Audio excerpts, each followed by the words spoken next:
ज्ञान योग, right speech and right discipline, सही वाणी और सही अनुशासन।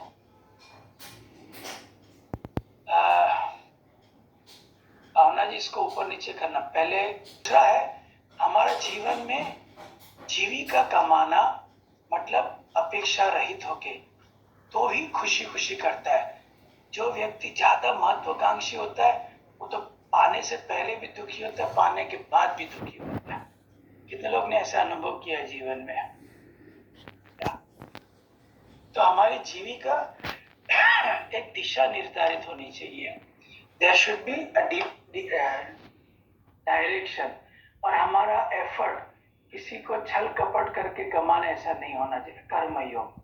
फिर आता है right speech and right discipline, जीवन में अनुशासन होना चाहिए, वाणी पर नियंत्रण होना चाहिए, वो आता है ध्यान योग से। एंड इसमें आता है last right mindfulness, right concentration. Right concentration नहीं लिखना चाहिए, समाधि। राइट माइंडफुलनेस एंड राइट समाधि इज भक्ति योग। तो चतुर्थी इसीलिए भी मनाते हैं कि हम इस चार विघ्नों से मुक्त हो जाए। किससे? विपर्याया, विकल्पा, स्मृति, प्रमाणा। ये वृत्ति के स्तर पर, भावनाओं के स्तर पर नाराजगी, अतृप्ति, नाराजगी, उदासी, अशांति, और शारीरिक स्तर पर वात, पित्त, कफ, आम। और किसमें प्रस्थापित होना है? ज्ञान योग, कर्म योग, ध्यान योग, भक्ति योग में प्रस्थापित होना है। That is the actual goal of life. हाँ, इसके साथ भौतिक गोल सब ठीक है भाई, घर खरीदना, ये कर, everything is okay, but without this it is futile, with this it is celebration.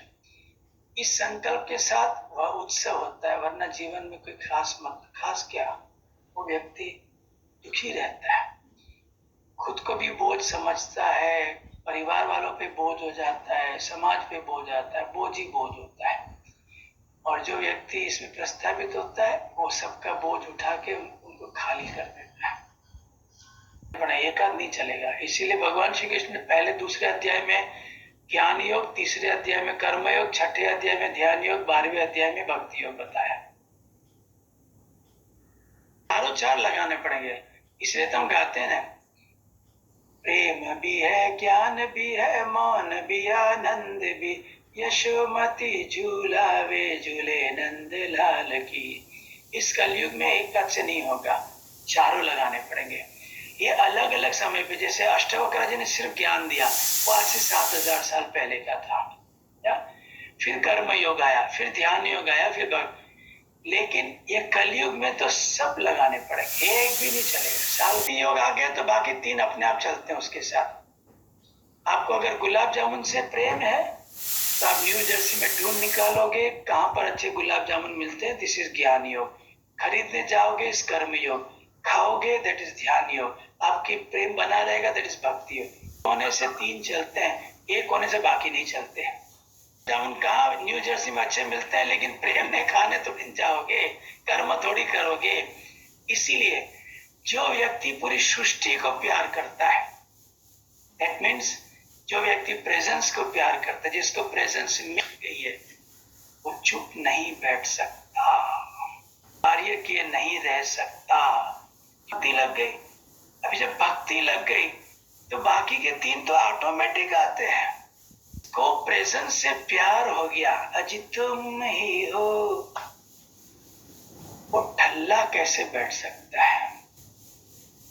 तो हम क्या मांगते हैं जब बोइंग डाउन करते हैं कि सबका जीवन भक्तिमय हो, गुरुमय, यही तो मांगते हैं। हम क्या बोलते हैं कि मुक्त हो जाए?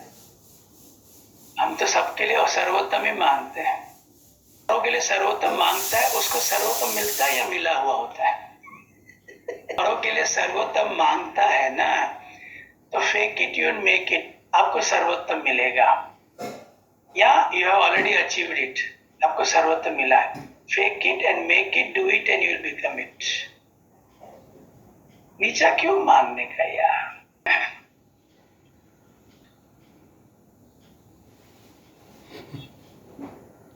Hello, are you getting my point?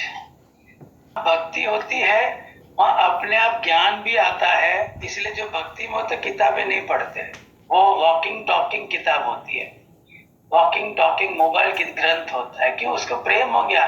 किससे प्रेम हो गया? श्री ब्रह्मानंदम परम सुखदम, मतलब वो हमेशा खुश रहता है। केवलम ज्ञानम, उसको सब ज्ञान डाउनलोड होता रहता है। कोई किसी के मन में भी प्रश्न, इतना सुंदर है पता है ये भक्ति, आपके सानिध्य में भी किसी के प्रश्न हो, चाहे वो जूम पे हो, उत्तर वही आएगा जो उनके मन में प्रश्न है, भले वो पूछे नहीं पूछे। एब्सोल्यूट। बोले वो नहीं भी पूछे ना, उत्तर वही आएगा जो उनके मन में प्रश्न है। That is one of the flavors of devotion. Where seeking stops, blossoming starts. Where seeking stops, blossoming starts.